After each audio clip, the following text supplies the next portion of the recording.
திருப்படல்கள் 16 1, 2 மற்றும் 5 மேலும் 7 11 முடிய. இறைவா, என்னை காத்தருளும். உம்மிடம் நான் அடைக்கலம் புகுந்துள்ளேன். நான் ஆண்டவரிடம், நீரே என் தலைவர், உம்மையன்றி வேறு செல்வம் எனக்கு இல்லை என்று சொன்னேன். ஆண்டவர்தாமே என் உரிமை சொத்து, அவரே என் கிண்ணம்.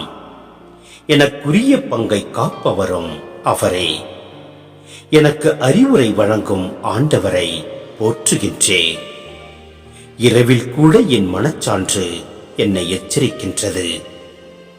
ஆண்டவரை எப்போதும் என் கண்முன் வைத்துள்ளேன். அவர் என் வலப்பக்கம் உள்ளார். எனவே நான் அசைவுறேன். என் இதயம் அக்களிக்கின்றது. என் உள்ளம் மகிழ்ந்து துள்ளுகின்றது.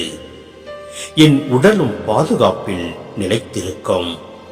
ஏனெனில் என்னை பாதாளத்திடம் ஒப்புவிக்க மாட்டேன். உம் அன்பனை படுகுழியை காண விடமாட்டேன். வாழ்வின் வழியை நான் அறிய செய்வேன். உமது முன்னிலையில் எனக்கு நிறைவான மகிழ்ச்சி உண்டு. உமது வலப்பக்கத்தில் எப்போதும் பேரின்பம் உண்டு.